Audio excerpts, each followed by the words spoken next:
is to send the negotiators to Pakistan and engage in this good faith negotiation. And then, yes, you have some crazy people at the fringes of the Iranian system who are leaking anonymously, either for propaganda purposes or because they're embarrassed or because they don't like what happened.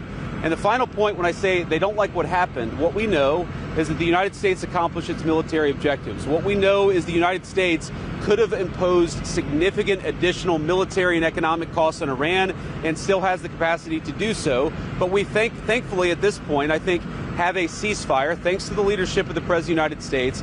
We have the Iranians promising to open the Straits of Hormuz, and we have a negotiation that's supposed to start this weekend. That's the truth. I think it's a good first step.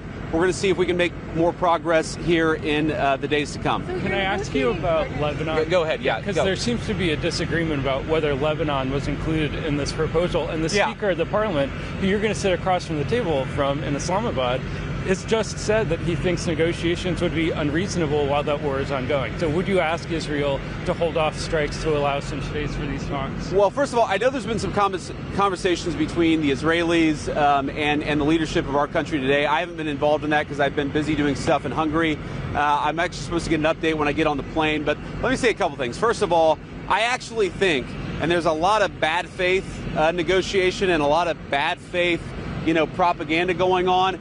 I think this comes from a legitimate misunderstanding. I think the Iranians thought that the ceasefire included Lebanon, and it just didn't. We never made that promise. We never indicated that was going to be the case. What we said is that the ceasefire would be focused on Iran, and the ceasefire would be focused on America's allies, both Israel and the Gulf Arab states.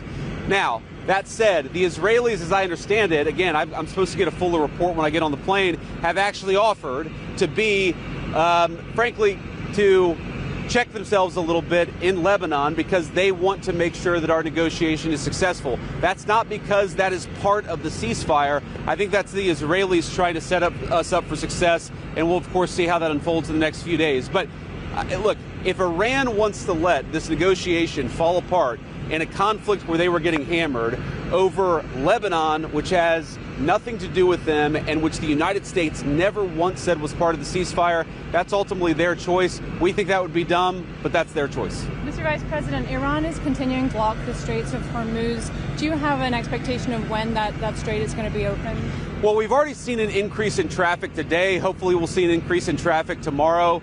We actually think that we are seeing signs that the Straits is starting to reopen. I think you guys have probably seen oil prices have come down, so I think the oil markets, the gas markets are seeing the same thing. But the President's been very, very clear.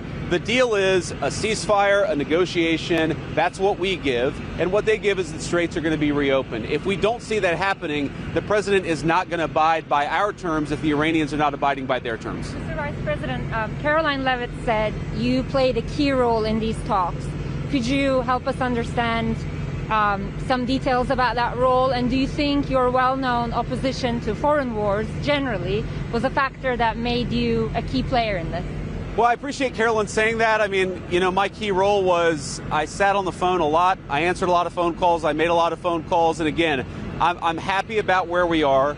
I think the President has struck a good deal for the American people. But fundamentally, the Iranians have got to take the next step, or the President has a lot of options to go back to the war. Do you know if Iranians requested that you join the talks? I don't know that. I would be surprised if that was true. But, I wanted to be involved because I thought I could make a difference. And obviously, I think the people really on the ground doing the day-to-day negotiating have been Steve and Jared. They've done a great job. But we're going to keep on working this as a team, as we always have. Pete's been very helpful at the various military elements of this. Marco's obviously been extremely involved. We work as a team. We work effectively. And, I've been on the phone a lot the past couple of days, but we're glad to be where we are. Mr. Vice President, how is the United States accomplishing its stated objective of ensuring Iran doesn't have a nuclear weapon ever if they still have highly enriched uranium? And what's the plan to get the uranium out? Well, look, this is one of the things that's going to be one of the main subjects of negotiation is that we want Iran to not be able to make a nuclear weapon. We want the nuclear fuel, which is something the President has made very clear. And the way to think about this is the United States has certain demands and certain things that we want. the Iranians have things they can get out of the negotiation. The more that they're willing to give us, I think the more they're going to get things out of this negotiation. The president's talked about sanctions relief. The president's talked about economic partnerships and things like that. That's not going to happen unless the Iranians make a firm commitment to stop anything close to the development of a nuclear weapon. And frankly, the president has all the cards here. We've got a lot of leverage. We've got a lot of things that we can do. But right now, I think that we're in a good spot. Is the threat to wipe Iranian civilization off the map still on the table? And is it fair to keep 90 million Iranians under that threat for the actions of their leaders? Well, look, the leadership is really to blame for the condition of the country in Iran. The president of the United States has made very clear that the United States has a lot of leverage here. We have economic leverage. We've got military leverage. What he's trying to do is make sure the American people are safe and strike a deal that's good for the American people. I encourage the Iranians to come to the table seriously. We've seen some signs that they're going to do that. We've seen some signs of bravado. Fundamentally, we're in a good spot. They're reopening the straits. We have a ceasefire. And frankly, if they break their end of the bargain, then they're going to see some serious consequences. But wiping them off the map is different than an economic leverage or military leverage. Why is that kind of language useful in this kind of scenario? Well, again, the president of the United States is saying that unless the Iranians do the right thing, he is going to have some serious consequences for the regime. We obviously don't want the people of Iran to suffer, but we have a lot of leverage the president of the United States could use, and it's why I think it's so important for the Iranians to be negotiators in good faith. Okay, X has been abuzz the last couple of days with the Free Press story saying that senior Pentagon officials in January, including Rich Colby, brought Cardinal Pierre into the Pentagon. Brought who? Cardinal Christophe Pierre into the Pentagon. I haven't seen this story, unfortunately. And essentially the reporting by the Free Press is that they told him that the American military has a lot of might and they can do whatever they want, and the church should get on its side.